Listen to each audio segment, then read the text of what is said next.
this is Abby from AV Tarot Reading, and I received a couple days ago the journal that I'm going to be using for my ancestral project that I'm going to show you and talk to you a little bit about. So this is going to be a short video. It's just giving you the ins and outs of the product that I'm going to use and my tentative game plan. So yeah, let me just hop right in. So this is a leather bound, handmade cotton, kind of rustic style journal for my project. And to elaborate as to what my project is, I am doing past profile readings on the people in my family. And by people, I mean the people who have passed away that are part of my family tree. Now, the way that I plan to do it is to just go back in time. So I mean my grandmother who's passed, my grandfather who's passed, their parents, and then each of their parents on, I believe I'm going to follow mostly the Cody side of my family, as well as far back on the Walton side of my family that I can find. I may include other persons as I see fit for that particular project, but I'm trying to find or follow my genealogy further back.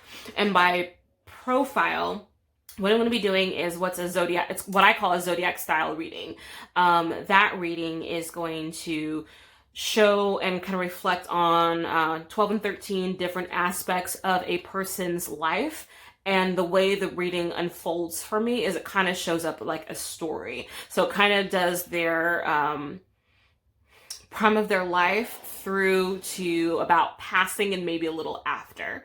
And I just find that it's a really useful tool to kind of get a very unique perspective on someone's life that is not here to actually tell the story. So with that comes the question of validity.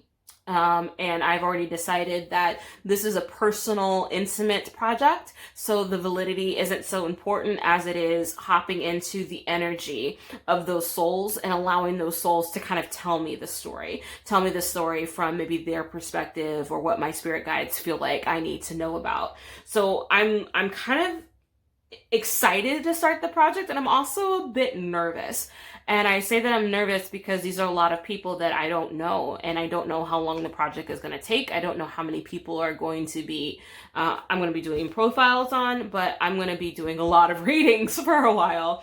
And it's not just the 12 cards. I do the 12 cards, but I times each card space by 3. So it's like 3 card readings per zodiac house, essentially. And so it gives me a story, it gives me a story, it gives me a story, it gives me a story, it gives me a story, for all the space. And it takes about an hour or so to interpret all of that.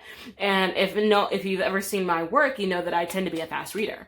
I pull my cards, I get my information, I move on. And so to deep dip myself into each aspect of that individual's life is kind of like a deep study. It's a deep journal, it's a deep practice, and it's specifically for me to get familiar, to get in the know, and to understand my ancestors. Part of this work I'm going to be doing is a study on ancestral veneration, a couple books that I know about the topic that I plan to read. And I also plan to just be aware of any things, any wisdom, any tidbits that show up during this process. So in addition to reading my mother's side of the family, I plan to read my father's side of the family, who is Nigerian, and is from Nigeria, excuse me. And his family doesn't have the same records like my mother's side of the family does. But I'm still excited. I'm so excited to do the process as far back as the information that I have. So I'm really thrilled to be able to do that and kind of feel proud to be able to. So let me crack into this journal though. This thing is cute. Like, it has a little key pocket that goes just right here to kind of hold the thing closed. And I know that part of this work, I'm going to be taking photos and printing out photos of them on my little photo printer so that I can keep my ancestral photos where they are, kind of safe and protected, and I can use copies here. I'm kind of questioning, because I actually do have a lot of family photos, but some of those really like old ones, like my 3rd, 4th, 5th grandmother photos, I may leave those where they're at and not allow those to get injured or used in any way. So the journal itself is 8.5 by 11, so it's a pretty big guy. It's about 2.5, maybe 3. No, it's about 2 inches thick. And they said that this is pressed cotton, that pressed cotton paper that has been patinaed, and that means just like done in a way, not actually aged, but kind of faux aged.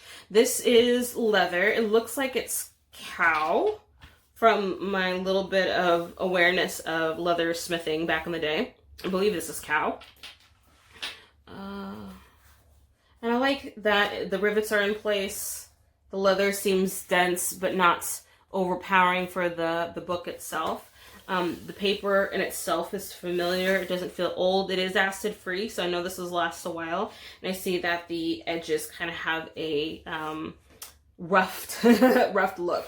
I would imagine that just comes from like the rough tearing process or whatever process is used to create the paper. But I think the age look kind of gives it character, makes it an interesting book. And I don't quite know if I'm going to be devoting like 1 page per ancestor, or if it's going to, no, it's not, it's going to be so much longer than that. So it'll probably be like, this will be the intro page, probably talking about what my game plan is, what my goal is. And I'll probably save these 2 pages for like reflection once I'm done. And then go ahead and start with maybe like my grandmother. Or yeah, I'd probably start there. Probably would start there. Like the people that I know, to kind of prime the pump for, that kind of looks like a face, doesn't it? To kind of prime the pump for me getting the work done. So starting with who I know and what I know, just to kind of get started. And that'll give me a chance to test out pens and what do I want to use? How do I want to do the process? Which photos do I want to use? How do I want to set it up?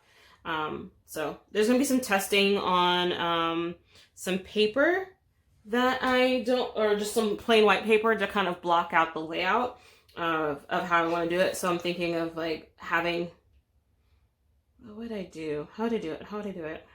Have their photo, and then each category just kind of have like a quick note, and then the interpretation of the read.